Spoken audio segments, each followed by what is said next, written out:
오늘 설교의 제목은 놀라운 환상입니다. 오늘 예배 시간에 여러분들이 마음속으로 베드로가 보았던 놀라운 환상, 하나님의 놀라운 뜻이 여러분 예배 가운데 여러분 마음과 여러분 신앙 속에 그려지는 귀한 시간이 되기를 주님의 이름으로 간절히 바랍니다. 어떤 환상을 그리는가, 어떤 그림을 그리느냐에 따라서 그 사람의 생각이 바뀌어지게 됩니다. 사도행전을 열어가는 키는 사도행 1장 8절이라고 말씀을 드렸습니다. 오직 성령이 너희에게 임하시면 너희가 권능을 받고 예루살렘과 유다와 사마리아와 땅끝까지 이르는 내 증인이 되리라. 거기서 보면 성령이 임할 때 예루살렘과 유다와 사마리아 사이에 놓여져 있던 벽들이 무너지게 되는 것입니다. 사마리아와 땅끝까지 그 사이에 있었던 벽이 무너져야 이 일이 가능하게 됩니다. 성령이 임했을 때 예루살렘과 유대에 하나님의 말씀이 증거됐고 빌립 집사로 인해서 사마리아의 복음이 증거됩니다. 사람들이 놀랐습니다. 사마리아에도 하나님의 복음 역사가 있는 걸 보고 다 기뻐했다고 8장에 기록되어 있습니다. 이제 오늘 땅끝 이방인 고넬료에까지 이 복음이 증거가 됩니다. 이렇게 예루살렘과 유다 넘어 사마리아, 그 넘어 땅끝 이방인까지 가기 위해서는 여러분 그 사이에 놓여져 있는 편견의 벽이라는 것이 얼마나 높은지 아십니까? 이 편견의 벽이 무너져 내렸습니다.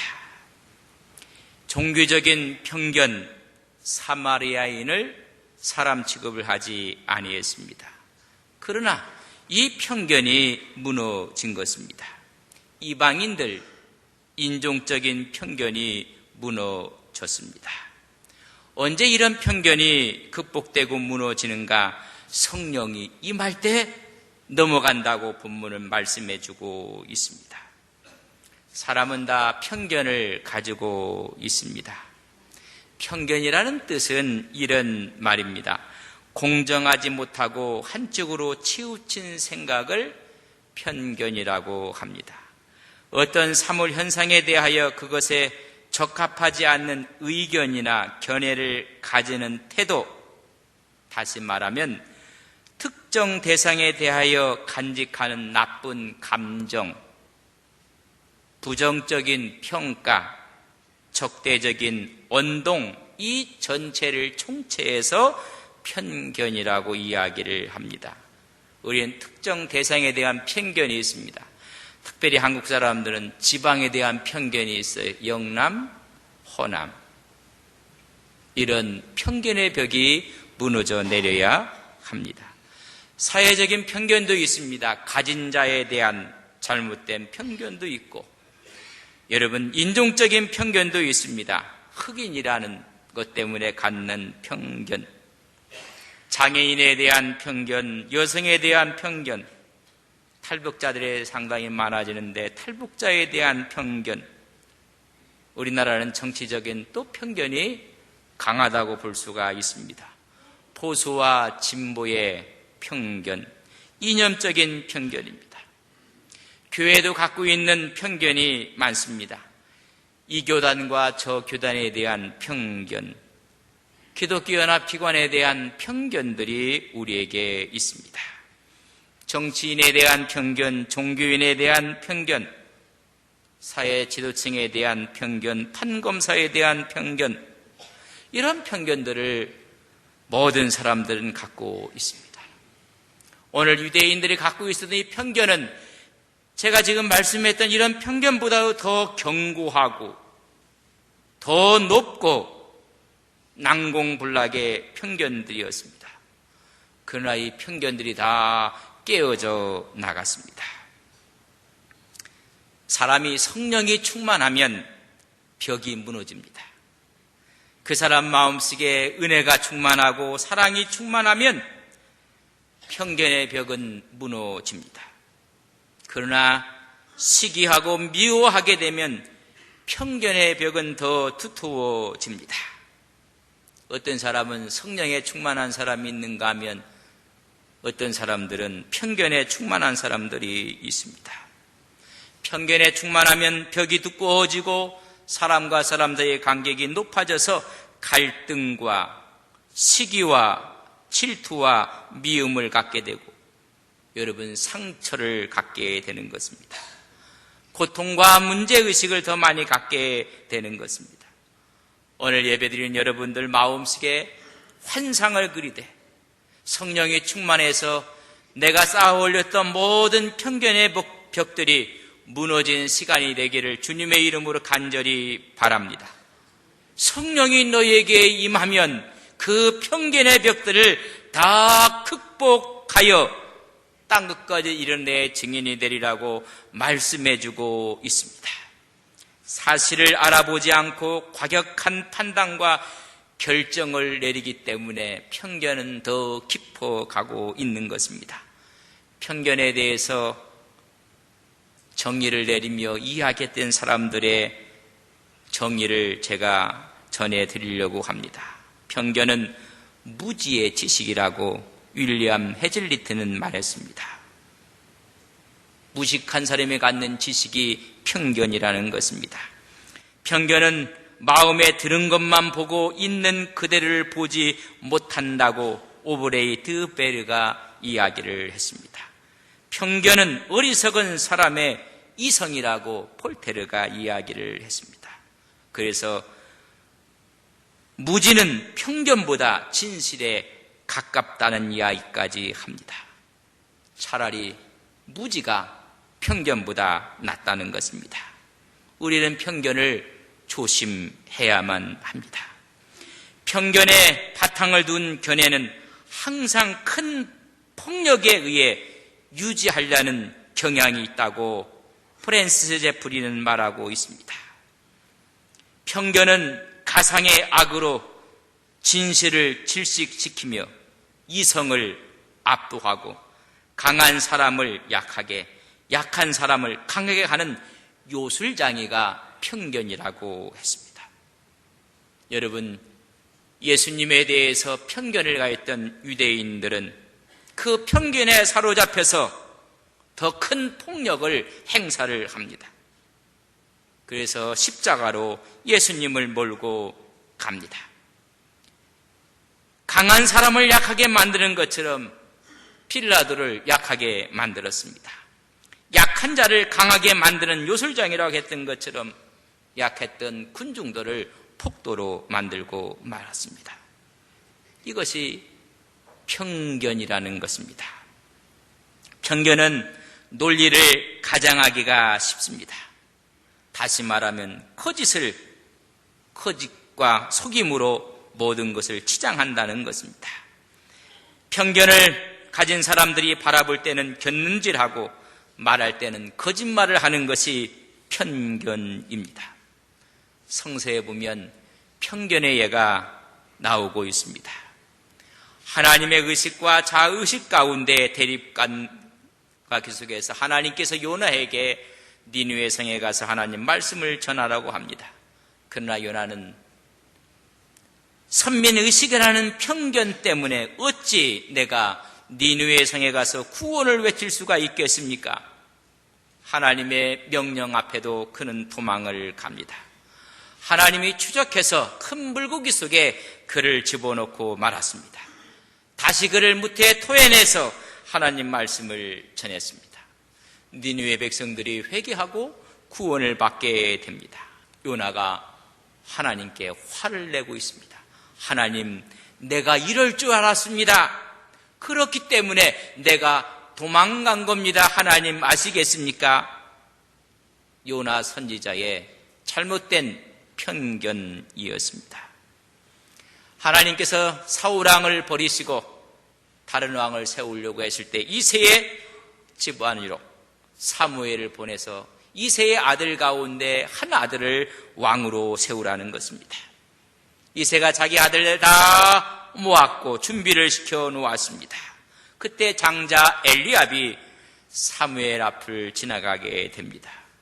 사무엘은 벌떡 일어나서 바로 이 사람이구나. 기름을 부으실 자가 과연 주님 앞에 있습니다. 하나님이 말씀합니다. 용모와 키를 보지 말라는 것입니다. 사람은 외모로 보거니와 나 여호와는 중심을 보느니라. 사무엘도 자기 생각에 대한 편견이었습니다. 빌립이 나다나엘에게 예수님을 전했습니다. 나사렛 예수를 증거했을 때 나다나엘의 편견은 나사렛? 그 나사렛에서 무슨 선한 것이 날 수 있겠는가? 지역적인 편견을 갖고 있었습니다. 그때 빌립이 와 보라고 이야기를 합니다. 여러분, 우리는 편견에서 해방받아야 합니다. 종교적인 편견도 있고 문화적인 편견도 있고 사회적인 편견, 정치적인 편견들이 있습니다. 이 편견들은 무너져 나가야 합니다. 오늘 베드로는 놀라운 환상 가운데 이 편견을 깨시는 하나님을 바라보게 됩니다. 오늘 예배를 참석한 여러분들 마음속에 어떤 편견을 갖고 있었습니까? 깨어져 나가야 합니다. 베드로는 환상 가운데, 기도 가운데 하나님께서 주시는 환상을 보게 됩니다. 이 놀라운 환상을 통해서 자기의 편견에서 해방을 받습니다. 가졌던 편견이 깨어져 나갔습니다. 하나님의 성령이 오순절 다락방에서 그들이 기도할 때 거기에 성령이 임했습니다. 그 후에 예루살렘과 유다와 그것을 뛰어넘어 사마리아를 뛰어넘어 그 벽이 무너져 이제는 땅끝 이방인들까지 복음이 전해지게 되는 과정 가운데 9장에 보면 베드로가 복음을 증거하기 위해서 루따에 이르게 됩니다. 예루살렘에서 루따까지는 약 40km 되는 지점에 있습니다. 그곳에서 애니아라는 사람을 만나게 되었고 이 사람은 8년 된 중풍병자였습니다. 그를 고침으로 말미암아 다 죽게 돌아오는 역사가 나타났습니다. 루따에서 조금 떨어져 있는 요빠라는 곳에서 다비다라는 여인이 있었습니다. 이 여인은 선행과 구제하는 일이 많은 사람이었습니다. 이 여인이 병들어 죽게 되었을 때 이웃의 루따에 베드로가 와 있다는 소식을 듣고 그를 청해 다비다를 위해 기도하기를 원했습니다. 요빠에서 사람을 보내서 루따에 있는 베드로를 요빠로 모시고 왔습니다. 여인들이 웁니다. 이 여인은 선행과 구제하는 일이 많았던 사람인데 살려달라는 것입니다. 베드로가 기도했을 때 기적이 나타났습니다. 살아나게 됐고 요빠에 있는 모든 사람들이 믿게 되었습니다. 9장 36절에서 43절의 말씀입니다. 이때 무드장이 시몬의 집에 베드로가 묵고 있었습니다. 요빠에서 50km 북쪽에 있는 가이사라라는 도시가 있었습니다. 거기에 백부장이었던 코넬류가 주둔하고 있었습니다. 이달리아의 장교였습니다. 그가 기도하는 가운데 그도 환상을 보게 되는 것입니다. 10장 1절로부터 11장 18절에 바로 그 사건이 기록되어 있습니다. 10장 1절로 8절에 보면 이달리아 부대의 백부장이었던 고넬류가 제9시시간에 기도를 하게 됩니다. 그때 하나님의 사자가 그에게 찾아와서 말씀을 합니다. 내 기도와 구제가 하나님 앞에 상달되었다. 너는 지금 요빠에 있는 베드로에게 사람을 보내서 그를 청하라고 소식을 전합니다. 그는 경건한 사람이었었고 하나님을 경외하는 사람이었고 백성들을 구제하며 항상 기도하는 사람이었습니다. 그때 고넬료는 하인 두 사람과 경건한 부하 한 사람을 욥바로 파송을 합니다. 욥바에 가서 그 베드로를 만나서 이제 주인의 집으로 모시고 오는 것입니다. 오늘 본문 9절 말씀이 이튿날 이제 가이사랴에서 욥바로 사람을 보냈고 그 다음 날 그런 말입니다. 길을 가고 그 성에 도착하게 되었을 때 하나님께서 베드로에게 환상을 보여주셨습니다. 그것이 놀라운 환상의 모습입니다. 오늘 이 시간 여러분들이 설교를 들으며 마음속에 여러분 이런 환상을 그리고 하나님께 이런 비전을 그리는 오늘 이 시간 예배 시간이 되시기를 주님의 이름으로 간절히 바랍니다. 베드로는 제6시 지금 시간으로 하면 정오 12시에 기도하러 지붕으로 올라갑니다. 기도하는 가운데 하늘문이 열렸습니다. 성서는 말하기를 황홀한 중에 하늘이 열리는 것을 보았다고 했습니다. 하늘이 열리면서 그릇이 위에서부터 내려왔습니다. 그릇 같기도 하고 보자기가 하늘로부터 내려오는 환상을 봅니다. 여러분 이 시간 이런 그림을 머릿속에 그리면서 이 말씀 앞에 하나님의 뜻이 무엇인지를 깨닫고 순종하고 이 말씀 앞에 우리의 신앙을 내어드리는 귀한 시간 되기를 바랍니다. 보자기가 내려오는 속에는 성서는 그렇게 기록했습니다. 각종 네 발 가진 짐승과 기는 것과 공중에 나는 것이었습니다. 베드로가 보기에는 거룩한 것도 있었지만은 그렇지 못한 짐승들이 거기에 있었습니다. 그때 들려옵니다. 베드로야 일어나 잡아 먹으라. 그 안에 있는 것들을 먹으라는 것입니다.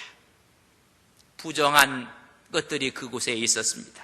아무리 거룩한 것도 부정한 것과 접촉을 하면 다 부정해지는 것이 율법입니다.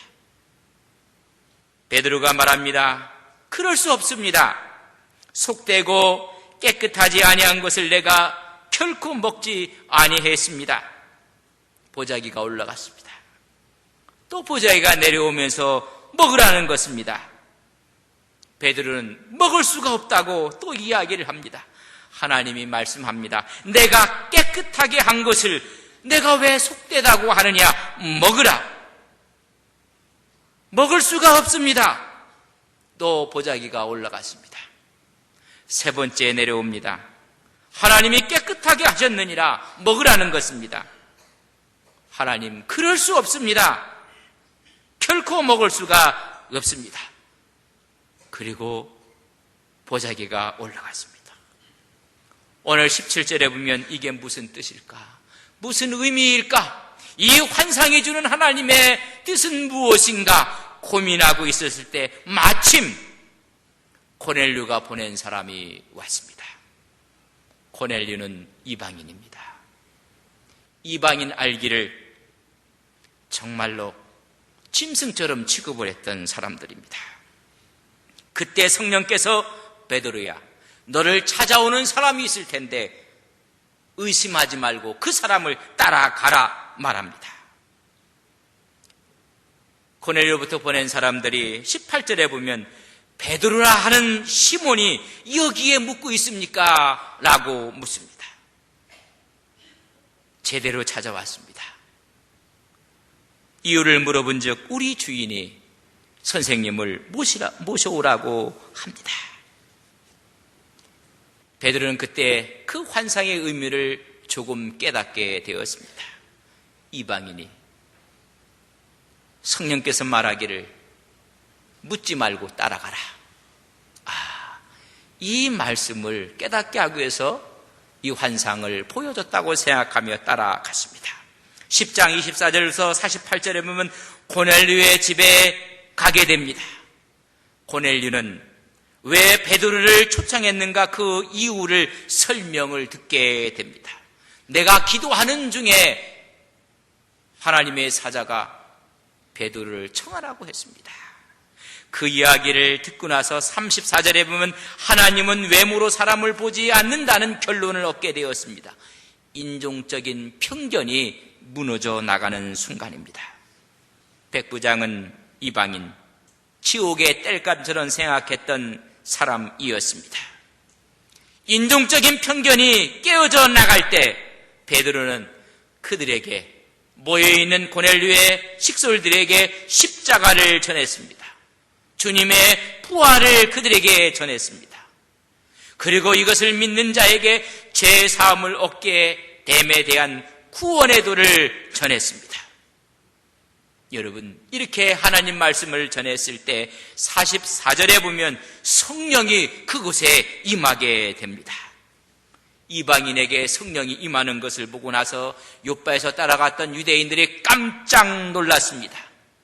여러분, 성령이 임할 때 44절에는 방언을 말하며 하나님을 높였다고 말씀해 주었습니다. 이것을 가리켜 제2의 성령 강림 사건입니다. 이방인에게 성령의 강림 사건이 오늘 11장 44절에서 48절에 있는 말씀입니다.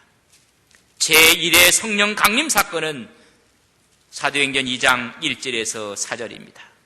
제1차 성령 강림 사건은 유대인에게 임한 성령 강림이었다면 11장에 나오는 이 성령 강림 사건은 이방인에게 임한 성령 강림 사건입니다. 성령은 유대인에게, 이방인에게 동일하게 임했습니다. 하나님은 차별 없이 모든 사람을 구원하시겠다는, 하나님의 그릇으로 사용하시겠다는 하나님의 놀라운 뜻을 발견하게 되는 것입니다. 하나님 앞에서는 차별이 없습니다. 하나님 앞에서는 인간이 세워놓은 편견이 깨어져 나가는 것입니다. 기독교가 유대인을 넘어 세계적인 종교가 되는 중요한 사건이 오늘 본문과 연결되는 하나님의 말씀의 사건입니다. 율법 중심에서 말씀 중심으로, 성령 중심으로 바뀌어지는 계기입니다. 놀라운 환상이 이 일을 가능하게 만들었습니다. 고넬료에게도 놀라운 환상이 임했고 베드로에게도 놀라운 환상이 임했습니다. 베드로는 유대인을 대표하는 사람이라면 고넬료는 이방인을 상징하는 사람이었습니다. 정령군 장교였습니다. 고넬료는 군인을 좋아할 리가 없습니다. 그러나 놀라운 환상 가운데 이들이 만남으로 편견이 깨졌습니다. 편견이 깨지려면 만나야 됩니다. 기도하는 가운데 만나야 하는 것입니다. 이들이 왜 만날 수 있었던 중요한 사건들이 무엇이 있었기에 이들은 만났을까? 여러분, 관심사항이 같으면 만나 그 문제가 쉽게 풀어지는 것입니다.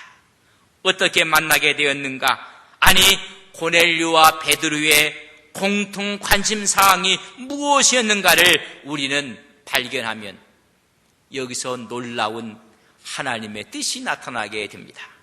첫째는 10장 2절에 보면 하나님을 경외하는 사람이라고 이야기를 해주고 있습니다. 하나님을 경외하는 사람. 여러분, 율법을 믿고 교리를 믿고 규례를 믿는 것이 아닙니다. 하나님을 사랑한 사람입니다. 여러분, 우리는 하나님을 사랑하는, 하나님을 경외하는 믿음의 종들이 되시기를 주님의 이름으로 간절히 바랍니다. 두 번째는 베드로는 제6시에 기도하고 고넬료는 제9시에 기도했습니다. 기도하는 사람이었습니다. 기도 속에서 만났습니다. 하나님께서 만나게 하신 것입니다. 기도하는 사람들이 영이 통한 것입니다. 하나님의 사자의 지시가 있었다는 것입니다. 그들의 공통사항은 기도하고 있었고 하나님을 경외하고 있었고 한 걸음 더 나가서 그들은 순종하고 있었습니다. 말씀 앞에 순종을 하는 것입니다. 베드로가 이방인의 집에 들어간다는 것은 결코 쉬운 일이 아닙니다. 그들의 율법에 의하면 들어갈 수가 없습니다. 그러나 주님 말씀하시니 순종한 것입니다. 여러분, 순종할 때 만남이 이루어지고 모든 편견들은 깨어지게 되는 것입니다. 편견이 깨질 때 하나님의 의도하심과 하나님의 뜻을 발견하게 됩니다. 베드로가 환상 중에 하나님의 뜻을 발견하게 되는 것입니다. 유대인들은 속되고 더럽고 부정한 것을 먹을 수가 없습니다. 그러나 기도하는 가운데 하나님의 환상 가운데 그는 편견이 깨어져 나갔습니다. 하나님께서 천지를 창조했을 때 모든 것을 다 창조하시고 하나님이 평가한 평가서가 창세기 1장 31절에 나옵니다. 그때 최종 평가가 하나님이 지으신 모든 것을 보시니 보시기에 심히 좋았더라. 여러분, 더러운 것이 없었습니다. 부정한 것이 없었습니다. 더러운 것이 없었습니다. 한 부모의 자녀들이 처음에 태어나서 그들 사이에 벽이 없었습니다. 다 좋았습니다. 그러나 장성하며 돈을 벌며 사업이 번창하며 형제들 사이에 벽이 가고 편견이 쌓여서 서로 미워하게 되고 서로 좋아하지 않습니다. 하나님이 원래 만드셨을 때는 다 좋았다고 했습니다. 이유는 사람이 타락하며 더러운 것들이 생기고 편견으로 그것을 만들어 놓았습니다. 오늘 이런 말씀입니다.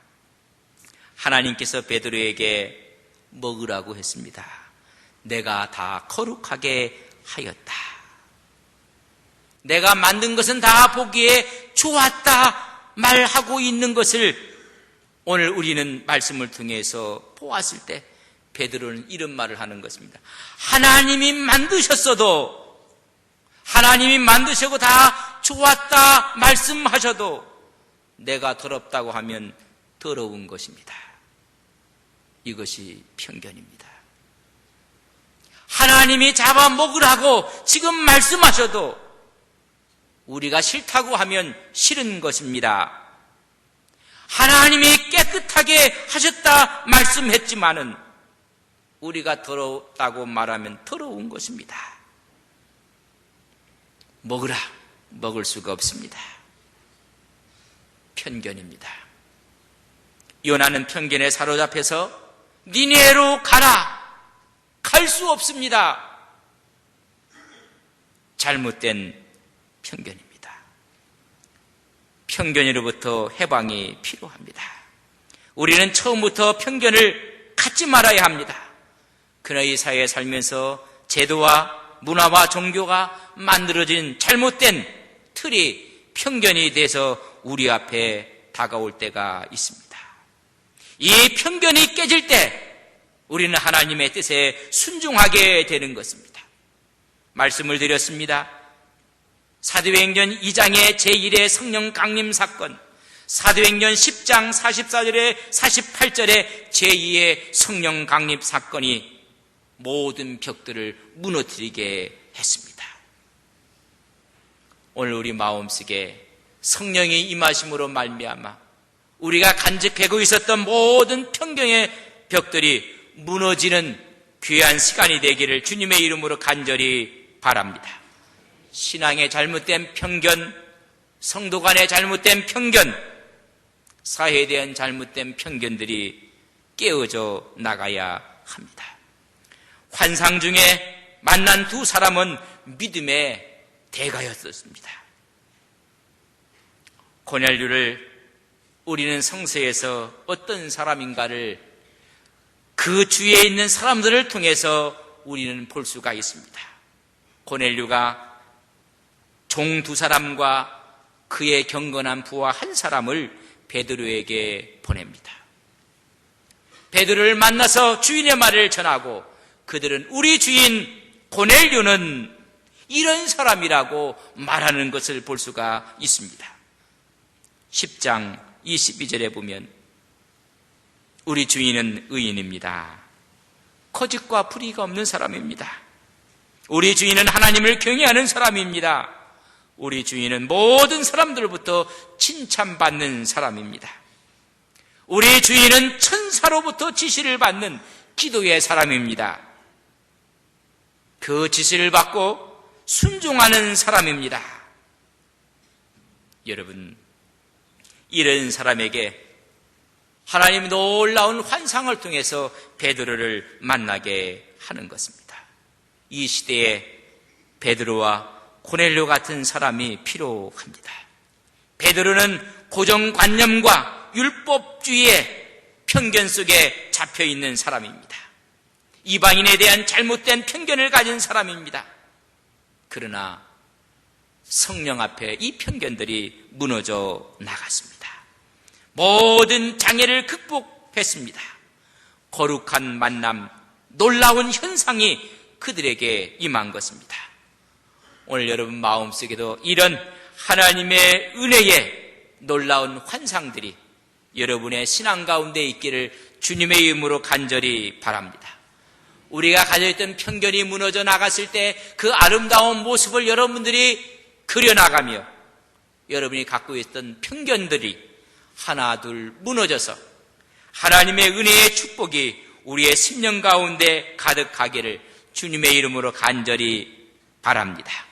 주님이 찾아오실 때, 성령이 강하게 임할 때 우리의 편견은 무너져 나가는 것입니다.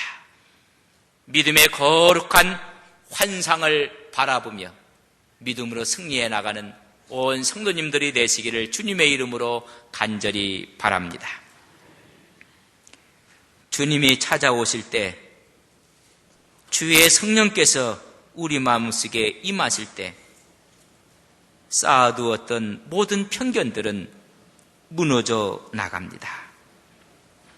성령이 충만할 때 편견은 없어지고 막힌 담들은 헐어져 나갑니다. 모두가 기쁨이요, 감사요, 사랑이요, 하나가 될 수가 있습니다.